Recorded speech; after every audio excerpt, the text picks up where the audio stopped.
Who was the legendary assistant? At that time, it was Ted Stanisic. Yeah. He was my JV coach. Yeah. The man. Yeah. Oh, yeah. He was a legend. And one of my first divisionals over there, I teed the legend. Really? And it was the talk of the town. That's awesome. That's so great. Yeah. What was he getting up and hollering at you? Oh, he was terrible. And he apologized the next, see him the next day. And he came out, just another call. Yep. Where are we going? But we're rolling. Episode 59. Awesome. Nailed it. Brandon, welcome back to the Missoula podcast. Really excited about today's episode. If there's one thing I can nerd out on, it's officiating. I love it. I think that you love it, even though you got out of it a little early. But Bryan Larson, welcome to the show. Excited to have you here. Hey, thanks for having me. Is there one specific call that you have in your mind that you'd like to take back? Oh yeah, most definitely. Which one stands out the most? Oh, I had an inadvertent whistle it was in a divisional tournament. And kid was coming down the court. I blew the whistle way too early. I thought we were going to have a collision, block charge. I blew the whistle, stopped it, for a traveling call or something. I don't know, but I still remember it because the gym was packed and stuff. But I just, I went up to the coach and I said, that's on me, and he was hot. But I just said, there's nothing I can do about it now. Blew the whistle. And you both know, being officials, I mean, if you say you haven't had an inadvertent whistle, it's something the official never wants to have. That's the worst feeling in basketball, so. 40 years of officiating. Baseball. Okay, 40 years umping and then 35 years basketball. Yeah. When or what was it that led you to get into officiating? Like what, if we go back and... I just graduated from high school, 1981. Go Hellgate.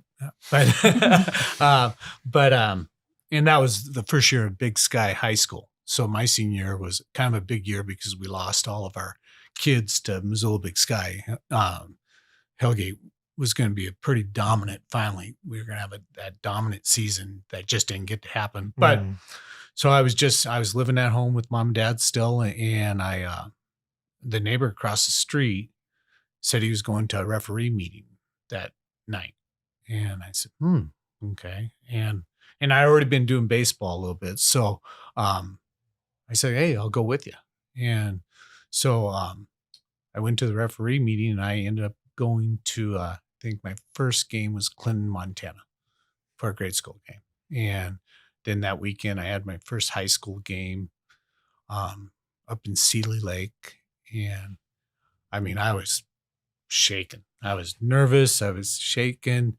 I mean, we had a ball that was like 25 feet from going out of bounds, and I blew the whistle and called it out of bounds, and just kept on rolling with the flow. I even had another official said, "Hey, it's just all part of learning all about it." And I honestly didn't think after that first game it was going to be something that I was going to do, but I just stuck with it, and then just kept on being a big part of my life. So you grew up in Missoula. Did you grow up playing any specific sports? I grew up, I knew after my freshman year, years when Coach Eric Hayes came from Oregon. He played at the University of Montana and came to Missoula.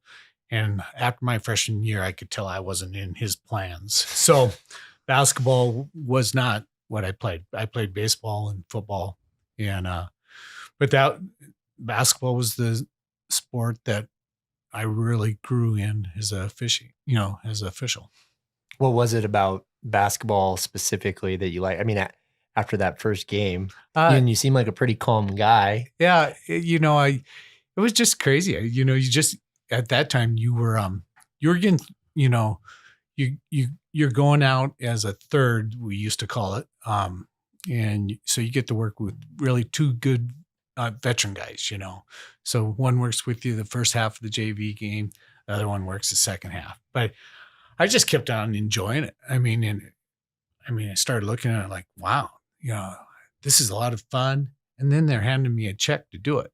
So, but if there's anybody who thinks that officials are getting rich doing what they're doing, it's not happening. But it just kept on going. And I met a lot of great people, And, I and then moved up the ranks and, got into college basketball for about 20 years also. And so, yeah, a lot of fun. Coming out of college, you didn't get rich or able to retire from your paychecks officiating. What else were you doing to supplement your income, or what other professions were you doing at the time? At that time, when I first got out of high school, pretty much went straight to work at the mill. I worked out the Bonner Mill for about 20 years. And as early on in my career. So it was kind of working shift work, and trying to be a basketball official was kind of tough, but they were always good about, working like the Frontier Conference. I was able to kind of work around my schedule at the mill to work the games there. And at that time, college basketball was more of a set schedule like high school. Now college basketball, they play it any day of the week. And so, but I was working out the mill. And I probably would have, I had the opportunity. I was invited to go to the Big Sky camp, and I did get to fill in on a Big Sky game. I had, on a women's game, I had Gonzaga at MSU, which was pretty incredible at that time. That was like 10 years into my career. And at that time, the prices back then, Division I, once you hit Division I, it's a pretty big jump. But just in the Big Sky at that time for a women's game was $450 for a game fee. And that didn't include your per diem and mileage, So, but I had the opportunity to go to Phoenix I was invited by the commissioner to come down there. I was pretty much said, was told that I was going to have a job in the Big Sky, but I had to look at everything. I was, having a family and everything. There's just no way I could work the Big Sky circuit, and working out the mill. And when that was all kind of happening too, the war was going on. So it was starting to get harder and harder to get time off at the mill and stuff like that. So, yeah. So things like that. What did you enjoy about working at the mill specifically? You obviously you were there for 20 years. Was that a fruitful career? Well, at that time, the mill was the kind of the job in Missoula, for a guy, I didn't have a college degree and stuff. And so that was kind of the job. It was the good paying job in Missoula, Montana at that time. And when I started there in 83, I think it was 83, they employed about 1,100 people. Wow. So, and then when it finally closed down, I think we were only about 200. Were you there until the end? Were you there until they closed down? I got out of there right about 2 years before I went to work with an electrical company because I knew it was coming. Okay. So I got out there and yeah, but almost there to the end. But what was the greatest thing is when I walked in the door in 83, there was some old timers saying, "Hey, this place ain't going to be open, more than 2 more years." So I got 20 out of it. So, it was 2 different companies. It was Champion, and then Champion got bought out by Stimson Lumber. So, yeah. So was that hard to go through that decline and see it coming? Yeah, because we all had families. We all had family. We all had kids. We were trying to figure out where we're going to go from there, but life. Hindsight, if it wasn't declining, would you have seen yourself staying beyond 20 years, or would you have? I probably clocked out at 20 and done something different. I don't think I would have. My goal, my love was to be a police officer. And when I was 19, I applied for the police department and almost got hired. But at that time, they had some laid off deputies, and so they had to hire those deputies because they didn't have to pay for the academy and stuff like that. But then I tried one more time, getting on there. It just didn't happen, and the way I look at it, it was God's plan, not my plan. And so, but now for the last 5 years, I've been in law enforcement with, I'm a correction officer at the jail in Missoula. So it kind of came full circle yeah, in some way. in a way, because I was working for another electrical company. After the mill closed, I bounced around a little bit. I even worked at Costco, which Costco was a great place. But, shout out to Costco. Yeah. $1.50. Yeah. Hot dogs, inflation proof. Yeah. But it was a great job. But, I had kids in the house, and there's no guarantee for full time, there till after you get built some time. So, somebody talked to me about the jail, and I said, I don't think they'll hire me at my age, and they said, with all this stuff you've done with refereeing and everything like that, they said, I bet they'd hire you. So I applied and I got the job. I started on the adult side, and I was on the adult side for about 2.5 years, which, there's not a show long enough what you can talk about, You've probably seen some things. Yeah. But about 2.5 years ago, I transferred over to the juvenile side, which has just been fantastic. Working around kids all my life, it was just a great fit. So it's tough at times to see some of the things that we see, but, working on the juvenile side, it's, we can only house about 24 kids, where just one unit on the adult side, you can have 170 inmates, so no, but it's a good fit. I'm there. So you're still refereeing. Yeah. Just, yeah. In you've a gone way. from the court to. Yeah. It's funny you say that, because, we get out there, and sometimes I work the rec yard, and they're out there playing basketball, and it gets a little rough, and I got to come out there and, say, hey, no, we're not going to play that way. And then this, I said, they'll tell me it's the way basketball's played. And, I don't ever bring it up that, well, I think I know what I'm talking about a little bit, but, I just don't ever talk about being a ref to them, I want to stay here for a second then and jump back to officiating. But with these kids that you're working with, is there like a common misconception that the public has about these kids, or maybe one of the things that you were surprised by when you went to work on the juvenile side? It's been a little shocking to you? Yeah, like knowing Brandon and myself, we know the kind of families we came from, and you can see, it's tough, seeing some of these kids, come into this place. And most of our kids right now are kids that have been in and out of the system, 3 or 4 times. And, not to see anybody come in and visit them and stuff like that, it can be a little challenging. You feel your heart holds for them a little bit, but, my job is to make sure they're safe, take care of them, how they're there, no matter why they're there. I try not to, that's not my worry, why they're there, so, but it can be tough because, I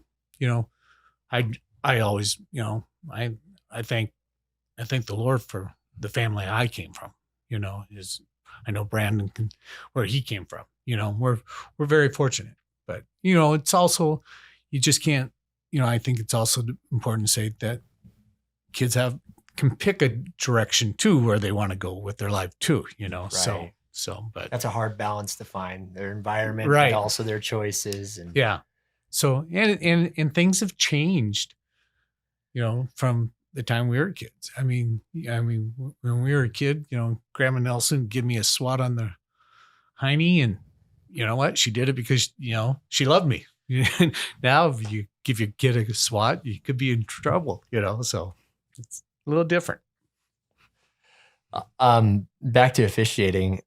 I officiated for 7 years, I believe, until I got out and started coaching. But you were like one of the legends when I came into the Missoula officiating pool. What to you made you such a good official? Like, why were you able to keep improving and getting better and moving up to frontier and then almost getting you could have had the shot at the big sky. Mm-hmm.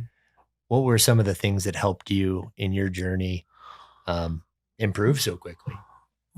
Well, I did. I lived at the gym. I was, if I wasn't working, I was watching. I was watching other officials. That first 3-4 years, I watch every game, when I wasn't working. But I think, I always kept the mentality that even on my very last game that I worked, I went out there thinking, what can I get better at? What position, mechanic, rule, what can I get better? I always said to myself, if I thought I knew it all, I'm going to quit because it's just going to go right down the tubes. So I didn't know it all. I didn't know it all. The rule book, you got to take that rule book and use common sense. You got to, use common sense out there. I wasn't a big talker with the coaches and stuff. There's some guys, that have the silver tongue, and I didn't have a silver tongue. Brian Porch. You go ahead and say that name. Yeah. Big hug out to Brian Porch. But but he knew, Brian knew how to, he had a silver tongue and he could talk to those coaches. But, I made it quick and short and but I treated the coaches, the players with respect, hoping to get the same thing back, and I learned something early in my career that I had an official when I was just second year. They said, hey, don't tell a coach or player to shut up unless you want them to tell you to shut up. So I try to always use the magic hand, try to keep things calm and stuff. But it was, like I said, I worked hard. I love doing it. I love doing it. And when I stepped out of it, I knew I had some good years left, but it was hard to step out. But I was just getting ready for the season. It was 2 weeks before the season, and something hit me. It said, "It's time to be done." And and I didn't need no, what do they call it, farewell tour or whatever like that. I went down and I told two of the guys on the, assignment committee, I'm done. And they said, they thought I was joking. They said, no, we'll see you in a couple of weeks. And then I ended it right there. And it was tough. You said so much there, Brian. Thinking back, you said 35 years. I graduated high school in 2001. So you were 10 years in, roughly, to your basketball career. And one of my fondest memories, I don't know if you'll recall this story, know where I'm going. Kid you not, Steven. It was a basketball game. You were officiating, and I think you were with Zyler that night, Valley Christian Loyola game. I know where you're going. And from my perspective, one of the fullest gyms, biggest rivalries that Missoula had seen in a long time. Mm-hmm. And I was going to say controversial call. Brian made the call, called a foul on me against a good friend of mine, Eddie Stack, just competitors. Eddie knocks down the free throws. Game comes to an end. We lose just by it was 1 or 2 to Loyola. It was a great, great game. About 10 o'clock that night, get a phone call at our house, and it's Brian calling me just to say, hey, great job. Appreciate your hustle. You worked your butt off tonight. It was an honor officiating you.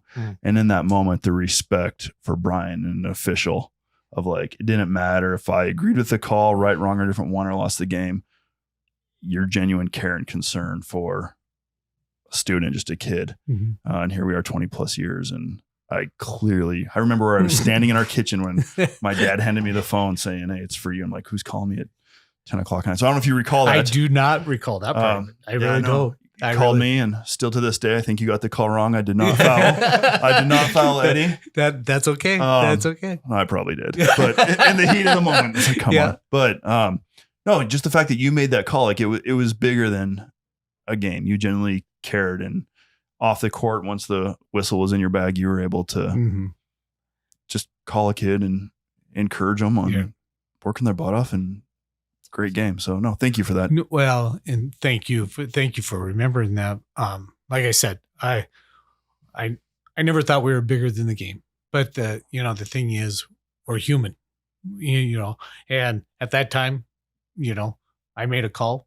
and like you said, you probably didn't think it was foul. I probably thought it was, but you know what? We're still human. But there is no reason why there can't be, and I knew your family very well, right? And so, I wanted to make sure he was okay, with you saying, even though I don't recall it, but you still have feelings for people no matter what. And, you got to be able to, once that game is over, it's over.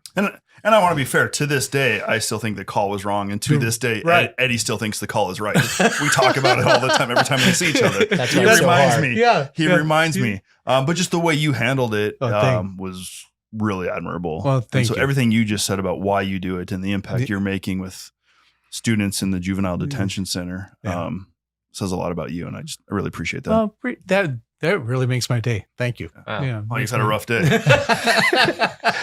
I got some rapid fire questions for you. Okay, let's do it. Are you ready? Let's go. Okay. All right. What's your first initial memory of Missoula? Probably the state drive-in. I don't know if you remember. Do you remember? Is where the dollar store is over here? There was a drive-in. I don't know if they call it the state drive-in, whatever. But right there, a lot of people don't know was a big drive-in. Do you remember that? Vaguely. I remember hearing about it. Yeah, but it was right there, right about where the dollar store is, and right there in the middle of town. Yeah, that's awesome. What is your favorite coffee shop in Missoula? But when I go to the coffee shop, it's probably Florence Coffee. Okay. Probably Florence Solid. Coffee. How about restaurant? Restaurant, you know what? I can't get away from Double Front.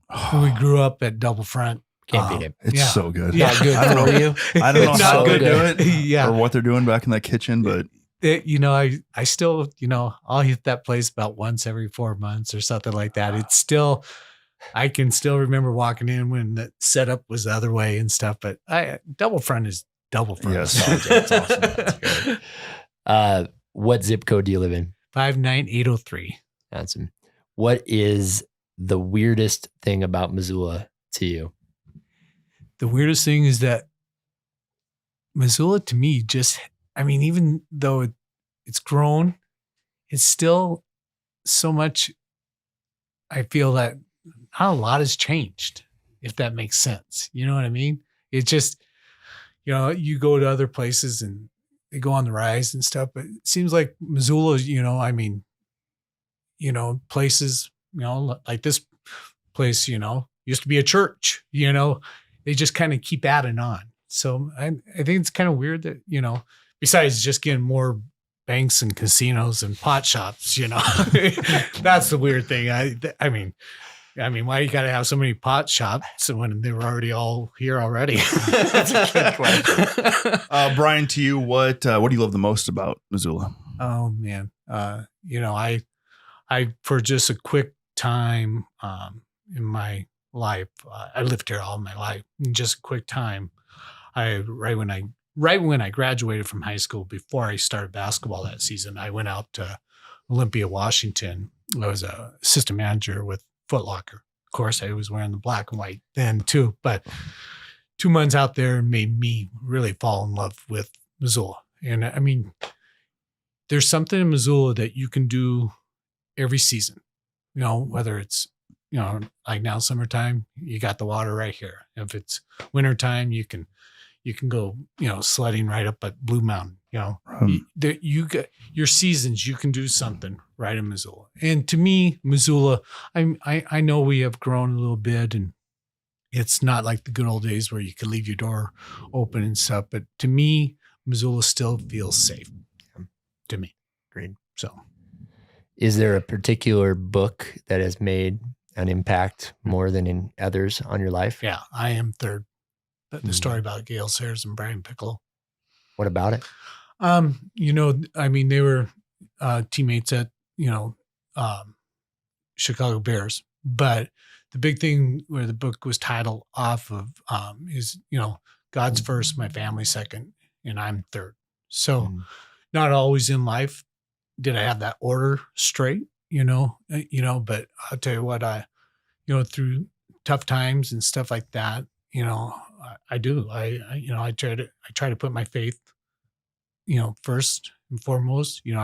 I've gone through some trying times, but I got 4 beautiful kids now. I got 7 grandkids, and God's been good to me. So, but that book hit me a long time ago, and sometimes I'm not a big reader. But I did read that. I read, some sports books, baseball umpire and stuff like that, but I wasn't a big reader. Rule books, obviously, read those. But that one was a big impact on me, because you think back to things, challenges that when you need to put, somebody else first instead of yourself. What about officiating just kept you coming back season after for 40 years? Why are you giving up nights, weekends, putting on miles, traveling to go out and deal with ridiculous parents, fans screaming, and coaches? Like, every time you blow your whistle, 50% of the gym disagrees with you. Yeah. And why did you continue to put yourself in that position for 40 years? I honestly loved it. The more every game, every game, it got better and better, and, it got better and better. And even going, after you start moving up the ladder a little bit, and then you go down and you work a grade school game and you watch how excited those kids get. That was some of the funnest times, going back and working a grade school game, because those kids would just love it. You coming into, gym, and, but it was so much fun. I met great people, made a lot of great friends, got to work 2 national tournaments, in the NAIA, where they flew you down there, treat you like a king, and, but it was the competition. That's something I really miss today, is that competition out there. Like you're talking about, Lyle and Valley, what a battle back then, I mean, I love those Class B and C school, because everybody would come. Yeah. Everybody would come, Class A was another one, but, it was just, I don't know. I got energized when I walked down the court, and, the way I looked at it, like you said, even though people were yelling and stuff, I got to go out there for 32 minutes and forget about everything else that either happened that day at the mill, or, your kids was acting out. I got to go out and be me. Yeah. I got to be me, and man. No doubt you've done, thousands of games. Is there a particular game that stands out as your favorite, or a tournament that you were part of that is just like the climax of your career? Man, I tell you what, there was, like I said, there were so many, but there was I had the state A tournament one time in Butte, and Butte Central, and Columbia Falls, and the great Finberg was coaching at Sioux Falls. And and this is pretty much just after we got into 3-man, and it was, of course, you're playing in Butte with Butte Central, so the place is packed. And there was a point in the game that I caught Finney, I caught his jacket as he was taking it off to throw it in frustration. It was just kind of a funny moment. And I was right there, and I caught it, and he was going to go after the official, and he kind of looked at me, and I kind of looked at him, and nothing happened over it, because it was just one of those kind of weird situations, but ended up, that was like second quarter stuff, but I can still remember the game just went back and forth, Butte Central, Butte Central loses on a last second shot that, one of those shots, it spins up on the rim and then spins out. And so, that was the last game of the tournament. We get done, shower up, get our bags in the car, stop at the store to get pop and chips and stuff. And these people came walking up and they said, "Hey, did you guys happen to see that game tonight? That was one of the greatest games we've ever seen." I said, who won? And they go, but that's the compliment that you can get as an official umpire, is when they don't even, if people didn't know I was there, I was so happy. Yeah. I was so happy, because if you're in this business to be noticed, to tell you, you want people to tell you how great you are, you're in the wrong business. You're just in the wrong business, I mean, and I just, that was my, that's something when I started moving up the ladder that I tell young guys and stuff. It's not always going to happen, in any sport. Sometimes the game's just not played well, and we have to be the focus is on us a little bit more because we have to make calls. But I'll tell you what, those days you can walk off the court and they don't know that you're there at the baseball field, man, that's the best feeling in the world. Bryan, let's pretend for a minute we can get every parent who has a son or daughter playing high school basketball this fall into the room. You have 30 seconds to share with them one thing from a official's point of view. What would you tell the parents? Put on the whistle. Put on the whistle for, just go out there and go work a grade school game or something. Put on the whistle. Find out how hard it is. I mean, it's the thing is, I think, you being a parent, you find out now that I like to tell them that, what, your kid's going to be okay. Your kid's going to be okay after this game. You're the one who's got to be able to handle it. They're going to be okay, and, let it, and maybe if I was a better I wasn't a basketball player at all, but maybe if I was a little basketball player, I would have a better one. I would have been putting more pressure on my kid, but, just put on the whistle, just try to think, and just remember, I mean, the bottom line, it's still a game. Even at the college level, granted, Division I and all that, it's, there's a lot of pressure but it's still a game. Even in the big boy time, it's still a game. And, I mean, just try it once. Try it for a few minutes. It's not as easy as it looks. It takes so long to be competent at it. Oh yeah, which I don't think a lot of people know, because they watch basketball and they think, "Oh, I could do that." Yeah, calling fouls and travels, that's easy. It's a really tough deal. How did you manage successfully or unsuccessfully working at the mill, refereeing, being a father, being a husband? What was that like?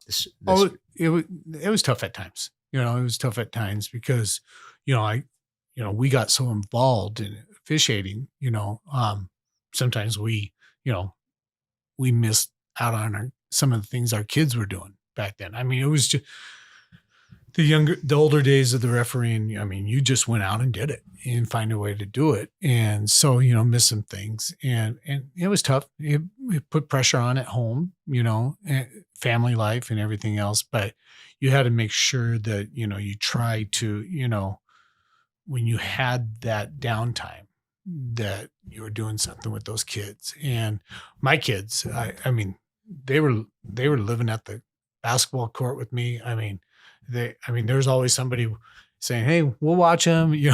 We'll see him running around at the baseball field." I mean, my daughter and a son, they became the first bat boy, bat girl for the Missoula Mavericks, back a long time ago with Coach Hathaway. And he did not want to have bat boy, bat girl, but he finally agreed to let them do it sometimes. So my kids grew up at the field, and stuff. And now I'm having the opportunity, my son's been official now for about, I think 15, 17 years in both baseball and basketball. And teaching, and he's a teacher and a coach. And that first year I got out, and maybe that's one of the reasons why, something knocked on my head, is because that first year I got out, he took his team on Wolf Point and won the state title with them. So I got to experience that and watch him do that. So, I was just going to ask you, now that, 40 years retired, what are you doing with your nights and evenings in the fall and winter, spring? What do you do now? That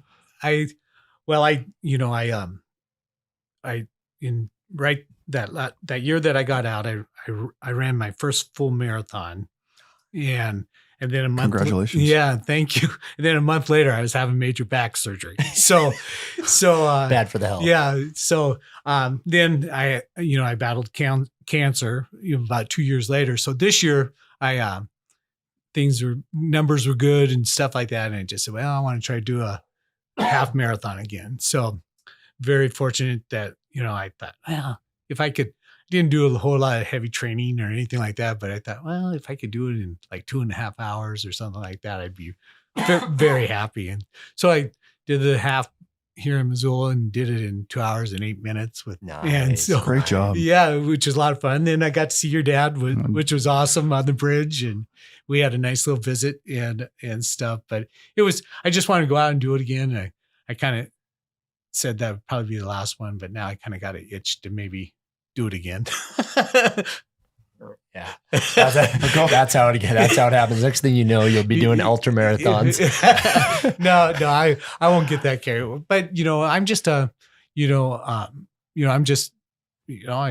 like I said, with my job at the jail, I didn't think I'd ever get back into shift work again. We switch from, they're 12-hour shifts, so they're long shifts. So, but on my free days, I'm just trying to I just got a job. It's not just kind of volunteer job with the American Legion, being their district representative for like Class A baseball and stuff. So staying involved in the game there. I still do a little evaluating for the pool here in Missoula. They asked me to come down and evaluate some of the young guys, which is a lot of fun. And, if guys would, like to get, evaluated, hey, maybe we could help them, get involved in the game a little bit, because the Missoula everywhere needs officials. Yeah. So just last couple of questions. As you look back on your career as an official, working at the mill, being involved in a lot of sports, what are you most grateful for? Oh, just the friendships that I made during that time. And it was pretty cool back in February, or about January, I got a call. It was a 3-way call, and I got elected into the Hall of Fame for basketball officials. So congratulations. Yeah, so that was a neat little thing. They did a ceremony at the Hellgate Sentinel game, and it was when I got that call, it was pretty overwhelming. But there's a whole lot of people in this state that could be, a Hall of Fame basketball official. I was fortunate that, they picked me for it, and it's a great honor. I didn't get there just because of me. I got there with the people that I work with, the people that help me get better. Like I said, the good old days, I can still remember the good old days of University of Montana back when basketball was huge, and watching, I had some favorite. Dick Ball was one of my favorite guys who was in the Big Sky. And he was, in fact, one of the guys that recommended me for the Big Sky. So, it was just the friendships, the mentors, my kids be really liking it, and stuff like that. I mean, it's still nice to look back at pictures and see your boys and stuff wearing your referee shirt after you got home and they pulled it out of the bag, so things like that. Well, thank you. I was actually there the day that you got inducted. That was really cool. Well deserved. So congratulations. Thank you. Thank you for your investment into this community. Not only as an official, but just as a man. I know a lot of people look up to you, respect you, and have seen the way you've lived your life. And it's been an incredible way that you've done that. And thank you for mentoring me at times when I was an official. And thank you for, again, pouring into the sports that we love, baseball and basketball. And we don't get to coach and watch our kids do the things if we don't have you and the officials. So thank you for what you did in this community. We really appreciate it. And thank you for coming on the show. Oh, well, thank you for having me. It was a great phone call to get. And thank you again for that phone call 20 plus years ago. That really does make my day. That really does. Something I'll never forget and Good. we'll reference often. So Good. Bryan, thank you so much for coming on, joining Stephen and I, and wish you all the best moving forward. And thank you guys for doing this, what you're doing now. I mean, it's really neat. I know Pat Foley does something like this in Butte and stuff. Yeah. And so it's neat that people are doing it in Missoula now. Butte cast. Yeah. That's it. Yeah. Heard that. Yeah. So thank you guys for having me and hope it turns out okay. Awesome. Appreciate it. Thanks, Bryan. Inadvertent whistles. Yeah. Awesome. Thank you, Bryan. What's up, Missoula? This is Nick Balla, producer of the Missoula podcast. We truly appreciate you hanging out with us as we dive into the stories that make our city special. If you could do us a quick favor and follow the show wherever you are listening, whether that's on Spotify, Apple Podcasts, maybe you're watching on YouTube, so hit that little subscribe button. It really helps us out. Head on over to www.themissoulapodcast.com for more information, and we'll see you next week.